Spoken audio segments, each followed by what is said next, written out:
students coming out again to protest in favor of climate action, this time in Aachen in Germany. As you were saying, 20,000 students expected to take part in this protest from 16 different countries. The objective being to unite different groups of this movement from different countries, and they're all part of this overarching movement, the Fridays for Future movement. You may remember crowds taking to the streets across Europe, students skipping school and responding to Greta's call for action. Greta Thunberg, the 16-year-old Swedish activist who launched the movement. And I think you can say that over the past few months, the student protests have become a pivotal development in climate action.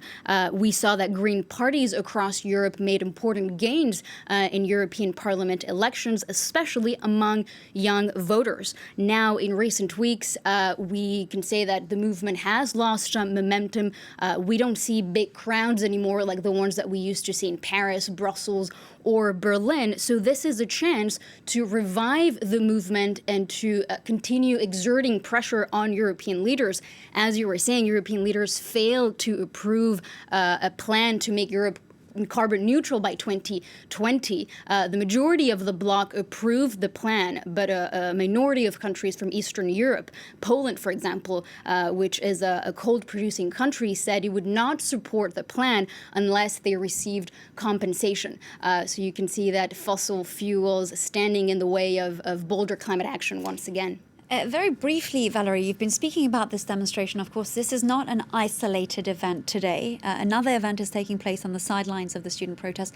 Tell us a little bit about that, if you can. So protests, happening at an open-pit coal mine, the Garzweiler mine near Cologne. A group of activists from a group called Ende Gelände plans to blockade the mine and stop the machines that dig into the ground. I don't know if we're able to see some images of Garzweiler mine, but it's really quite something.